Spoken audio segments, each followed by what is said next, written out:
కలర్ఫుల్గా ఉంటుందో నిన్న గూగుల్ సంస్థ ఒప్పందం చేసుకున్న నారా చంద్రబాబు నాయుడు గారిని చూస్తే అంత కలర్ఫుల్గా మాకు అంత ఆనందం అనిపిస్తుంది.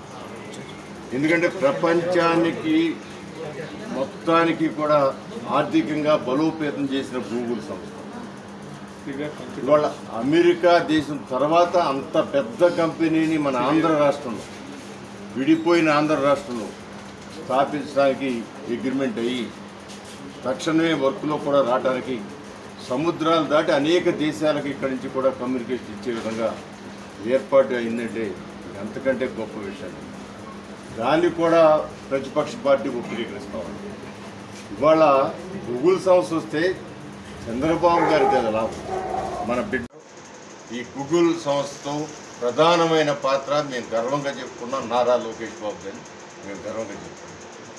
ఎందుకంటే నారా లోకేష్ బాబు గారు తను ఐటీ మినిస్టర్గా తను ఈ రాష్ట్రానికి చేయాలని తపంతో వాళ్ళతో కంపెనీకి వెళ్ళి అనేక పర్యాయాలు మాట్లాడి ఫైనల్గా మోడీ గారి సమక్షంలో కేంద్ర ప్రభుత్వం యొక్క ఉన్నతమైన మంత్రుల సమక్షంలో ఈ ఒప్పందం అవటం అనేది అది ఒక చరిత్ర. దాని ప్రభావం ఈ రాష్ట్రంలోనే కాదు భారతదేశంలో ప్రతి ఒక్క పౌరుడికి కూడా దానివల్ల లాభం చేకూరుతుంది. ఇతర దేశాల్లో కొన్ని దేశాల్లో 12-13 దేశాలు చెబుతున్నారు సముద్రంలో కూడా కేబుల్ వేస్తూ ఉంది. ఆ 12 దేశాల్లో కూడా ఖచ్చితంగా ఇక్కడి నుంచి వెళ్ళే సమాచారం క్రోడీకరించుకోవడానికి అక్కడ కూడా ఉద్యోగ కల్పన పెరుగుద్ది. అందువల్ల ఇలాంటి మహత్తరమైన కార్యక్రమం ప్రత్యేకంగా నారా చంద్రబాబు నాయుడు గారిని, అదేవిధంగా లోకేష్ బాబు గారిని, అదేవిధంగా పవన్ కళ్యాణ్ గారి కూటమి ఒక మాట మీద ముందుకు వెళ్తున్న కూటమిలో భాగస్వాములైన పవన్ కళ్యాణ్ గారికి, అదేవిధంగా ఎంతో సహకరిస్తున్న మోడీ గారికి అందరికి కూడా నేను కృతజ్ఞత తెలియజేస్తూ ఇది ఆంధ్ర రాష్ట్ర ప్రజల యొక్క విజయం. దీన్ని ఖచ్చితంగా ఆంధ్ర రాష్ట్ర ప్రజలకి, భావితరాలకి, పుట్టే పిల్లలకి దీని మేలు చేకూర్చే ఈ కార్యక్రమం జరగడం చాలా అదృష్టం నేను భావిస్తాను.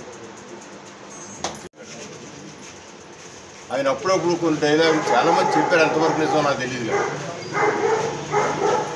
ఆయనతో ప్రభు మాట్లాడతారంట, రాత్రి ఫోన్లో మాట్లాడతారంట. అది కూడా ప్రభు ప్రత్యక్షమే మాట్లాడటం కాదు, ప్రభు ఫోన్లో మాట్లాడతారంట. మరి ఇది ఎంత హాస్యాస్పదమో, మరి ఇది ఎంతవరకు నిజమో మాకు చెప్పారని చెప్పి కొందరు చెబుతూ ఉన్నారు, పబ్లిక్గానే చెప్పారు.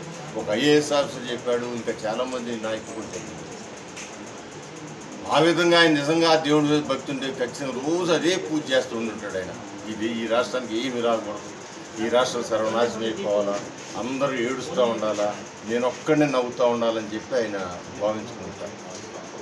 ఇవాళ అంత గొప్ప సంస్థ వస్తే మనం పండగ చేసుకునే రోజున దాన్ని కూడా విమర్శలకి తావిచ్చే విధంగా మాట్లాడుతున్నారు, దాన్ని కూడా వక్రీకరిస్తూ ఉన్నారు. ఎందుకంటే మన అంతకుముందు 90,000 కోట్లు అని చెప్పి వాళ్ళు పెట్టుబడి 90,000 కోట్లు అంటే నిన్న డిస్కషన్లో అది 1,33,000 కోట్లు పెరిగింది. 1,33,000 కోట్లు పెట్టుబడితో ఒక సంస్థ రావడం అనేది చాలా గొప్ప విషయం. మన ఆంధ్ర రాష్ట్రం నారా చంద్రబాబు నాయుడు గారు ప్రత్యేకంగా దీంట్లో హైటెక్ సిటీ కట్టడానికి నారా చంద్రబాబు నాయుడు ఏ విధంగా తన శక్తినంతా తన మేధస్సునంతా ఉపయోగించి ఆయన ప్రభుత్వం నుంచి వచ్చేటటువంటి ఆర్థిక సహాయాలతో పాటుగా వ్యక్తిగతంగా ఈ ప్రాంతంలో ఈ నియోజకవర్గంలో మరి రజక సోదరులకే కానివ్వండి, అట్లాగే రిక్షా సోదరులకే కానివ్వండి, అట్లాగే మరి బడ్డీ కొట్లు కానివ్వండి, మహిళలకి కుట్టు మిషన్లే కానివ్వండి, అనేక వందల వేల కుట్టు మిషన్లు, ఇస్త్రీపెట్లు రజక సోదరులకి మరి ఈ తూర్పు నియోజకవర్గంలో వారికి ఏ సహాయం కావాలన్నా కూడా ప్రభుత్వం అందించేటటువంటి సంక్షేమ కార్యక్రమాలతో పాటుగా మరి వారు వ్యక్తిగతంగా శాసనసభ్యులు తన వ్యక్తిగతంగా ఆర్థిక సహాయం చేస్తూ ఈ తూర్పు నియోజకవర్గంలో పేదవాడికి ఏ కష్టం వచ్చినప్పటికి కూడా చేదోడు వాదోడుగా ఉంటూ అనేక కార్యక్రమాలు చేస్తూ ఉన్నారు. రాబోయే రోజుల్లో కూడా మరిన్ని సేవా కార్యక్రమాల ద్వారా